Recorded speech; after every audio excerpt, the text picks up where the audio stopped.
할렐루야. 2024년 6월 19일 수요일 아침입니다. 지난밤도 잘 주무셨나요? 요즘 미네소타의 여름의 날씨, 비가 오고 또 천둥번개가 치면서 바람도 불고 또 그랬다고 한참 온도가 올라가는 휴미디한 날씨입니다. 이게 원래 이렇게 된 건지 정확하게 알 수 없는 것은 저도 처음 여름을 맞이하기 때문인데요. 아무쪼록 비 피해 없이 안전하고 또 기쁘고 즐거운 날이 되도록 함께 기도하며 나아갑니다. 오늘은 특별히 통독 말씀 시편 85편에서 91편 중에 시편 88편을 살펴봅니다. 오늘은 88편 열린 인생입니다.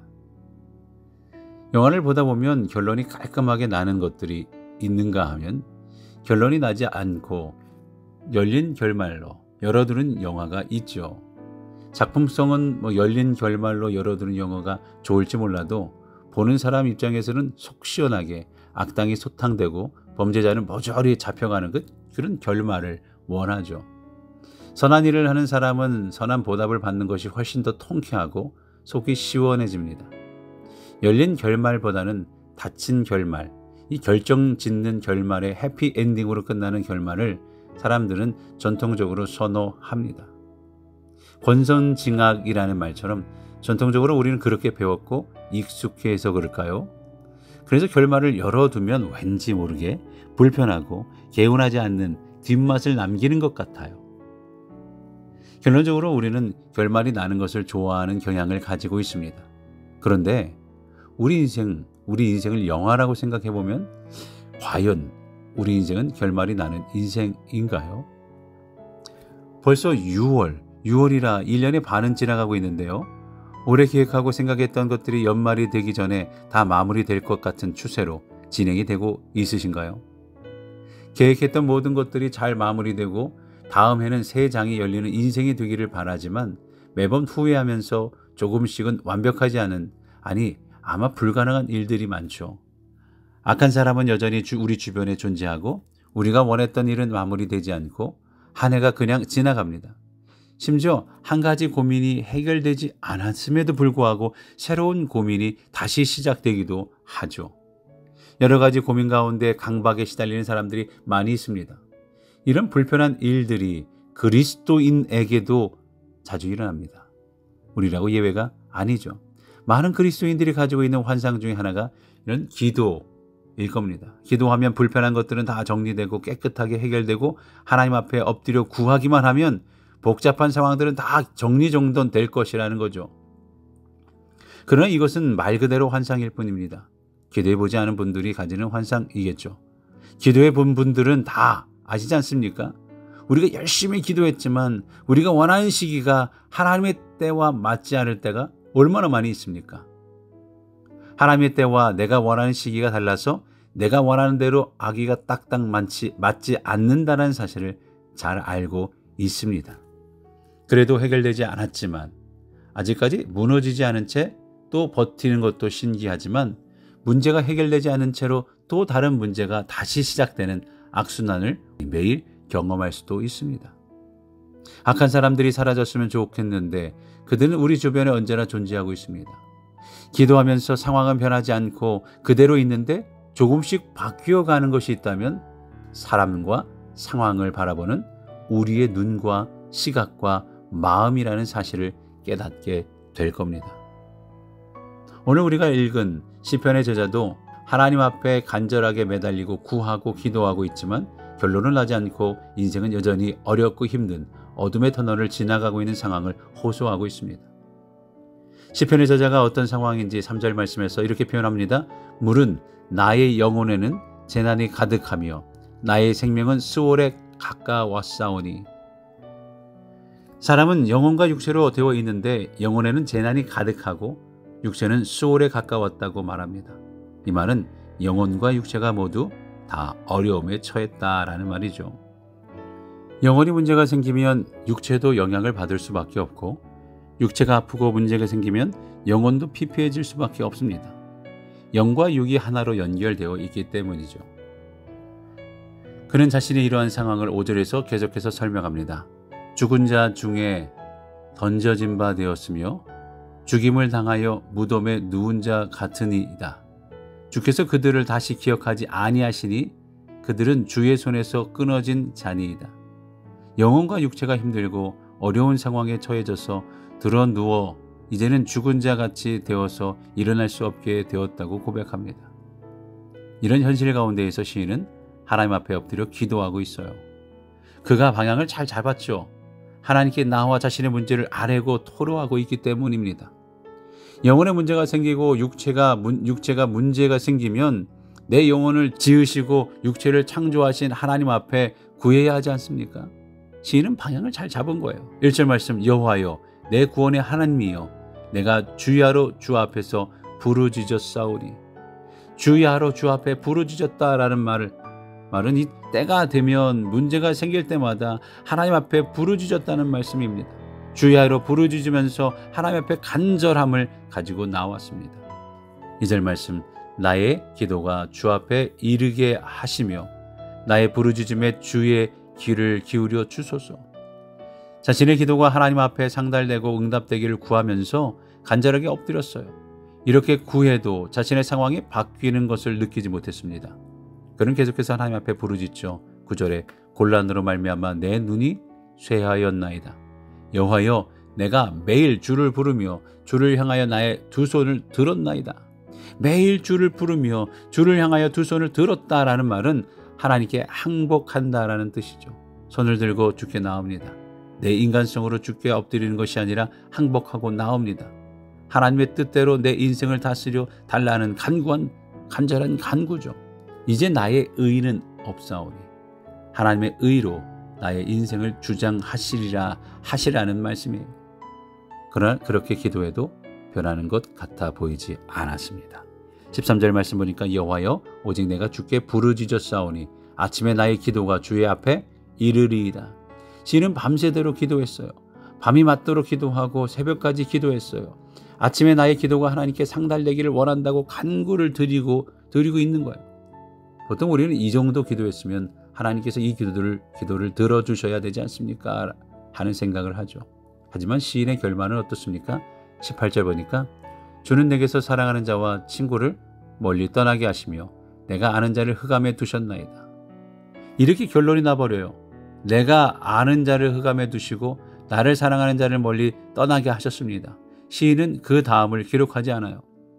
이 시편의 저자의 삶은 어떻게 결론을 맺는 걸까요? 이 시편 저자의 인생이 우리 인생과 너무나 닮지 않았습니까? 하나님 앞에 손을 들고 기도하고 밤새도록 기도하고 주야로 간구하는데 무엇 하나 변한 거 없고 상황이 아무것도 바뀌지 않은 시인의 절규가 우리 인생과 너무 닮았어요. 그런데 이렇게 간절하게 기도하다 보면 한 가지 깨닫는 것이 있습니다. 그것은 우리 인생이 이 땅의 인생으로 끝나는 것이 아니라는 사실이죠. 우리 인생은 열려 있습니다. 그 열려 있는 문은 천국과 닿아 있고 하늘과 닿아 있다는 사실입니다. 사실 성경의 여러 위인들을 보면 이 땅에서 부귀와 영화를 누리는 사람들은 많지 않습니다. 바울도 이 땅에서 훌륭한 전도자로서의 삶을 살았지만 그의 인생의 마지막은 순교하는 인생이었고 베드로도 순교로 인생을 마감했잖아요. 예수님의 제자들 보면 어때요? 그들도 그들의 자신의 몸을 이 땅에서 불꽃같이 불사르는 인생이었어요. 예수님도 십자가 위에서 이 땅에서의 삶을 마감하셨잖아요. 그러나 그 인생은 이 땅에서 인생으로 끝나지 않고 천국을 향하여 열린 인생이 되었다라는 말입니다. 우리가 기도하다 보면 하나님 뜻대로 하시옵소서, 모든 것을 하나님께 의탁합니다라고 말하는, 표현하는, 고백하는 믿음이 생겨납니다. 간절하게 기도하면서 보면 상황이 바뀌지 않더라도 나의 태도가 바뀌고 문제를 바라보는 내 시각이 바뀌어서 천국 소망을 마음에 품어가는 훌륭한 천국 백성으로 한 단계 한 단계 더 성숙하게 된다라는 거예요. 기도가 바로 그런 거죠. 오늘도 우리가 하나님 앞에 나아가 간구하며 기도합니다. 비록 우리의 기도가 오늘 결론 나지 않고 오래 이루어지지 않는다 하더라도 우리는 천국까지 열어둔 열린 인생이 되어야 합니다. 하나님께서 우리를 영원한 천국으로 인도하시고 함께 이끌어 가실 것을 믿으며 오늘 하루도 이 삶을 살아내는 우리 주의 백성, 우리 미네소타 한인연합감리교회 모든 성도님 되시기를 간절히 바랍니다. 우리 한번 이 말씀 묵상하면서 우리 마음에 다짐하며 하루를 출발해 볼까요?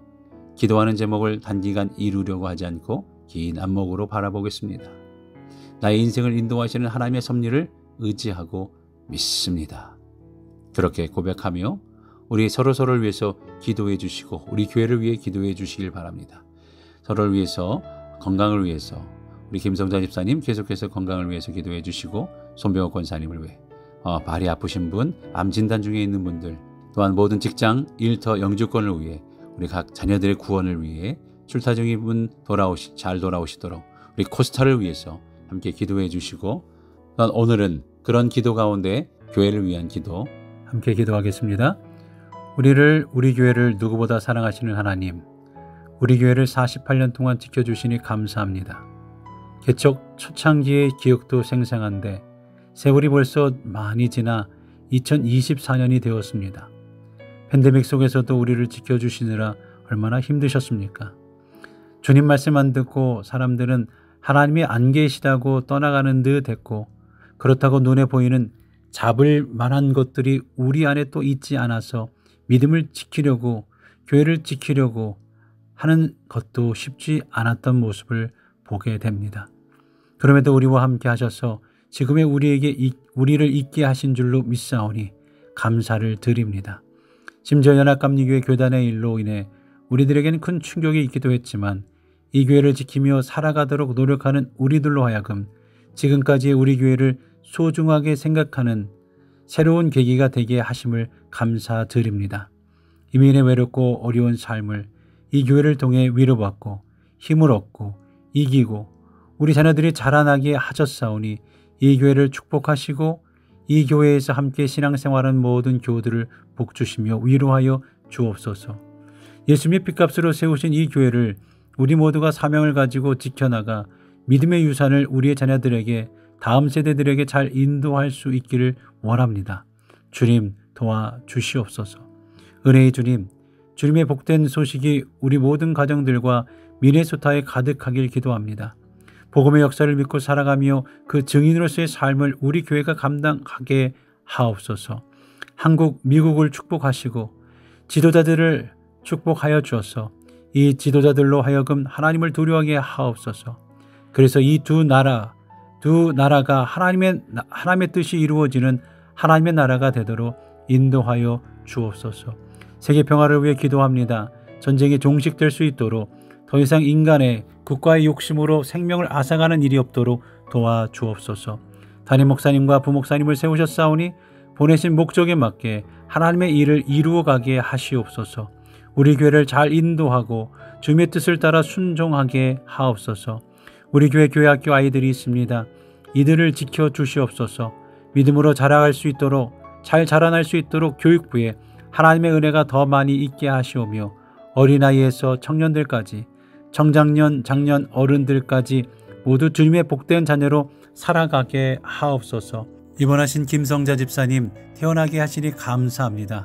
아프신 모든 분들을 하나님의 손길로 보호하시고 지켜 인도하실 때에 구원의 역사, 회복의 역사를 보게 하여 주옵소서. 우리 교회가 교회를 위해 40일 릴레이 기도를 하게 하신 하나님, 기도가 필요한 때인 줄로 믿습니다. 입을 크게 벌려 기도하게 하시고 주실 줄로 믿고 기도하며, 기도하는 가운데 기도의 응답도 되게 하시고, 응답의 목적으로만 끝나는 것이 아니라 기도하는 가운데 역사하시고 이루시는 하나님의 은혜를 볼 수 있는 믿음의 사람들이 될 수 있도록 모든 성도님들을 인도하여 주옵소서. 우리 교회가 진정으로 예수님이 주인 되시는 교회가 되길 원합니다. 때론 어려운 일이 있어도 고난 속에 인내하며 그 인내 속에 오래 참음 속에 하나님의 뜻을 발견하게 하시고 이로 인해 성장하고 성숙한 우리 교회가 되게 이끌어 주시옵소서. 한 마음과 한 뜻이 인간의 노력과 인간의 마음에 초점을 맞추지 않게 하시고 하나님 아버지의 마음, 하나님 성령님의 마음, 예수님의 마음에 집중할 수 있는 우리 교회가 되게 하옵소서. 다음 세대를 위한 VBS가 준비되고 있습니다. 준비하는 손길 위에 이 목사님과 교사들 위에 하나님의 큰 은혜가 있게 하셔서 그 은혜로 어린 심령들도 기쁘고 즐겁고 감동되는 VBS가 되게 하옵소서. 이것을 통해 전도의 계기가 되게 하시고 주변의 아이들도 함께 교회에 나오는 일이 되도록 이끌어 주옵소서. 우리 교회가 성령의 이끄심으로 다시 일어나 빛을 발하는 귀한 교회가 되기를 원합니다. 주님, 2024년에 하는 목적대로, 목표대로, 기도대로 하나님 이끌어주시는 하나님의 인도하심을 받을 수 있도록 인도하여 주옵소서. 감사드리며 거룩하신 예수 그리스도의 이름으로 기도하옵나이다. 아멘.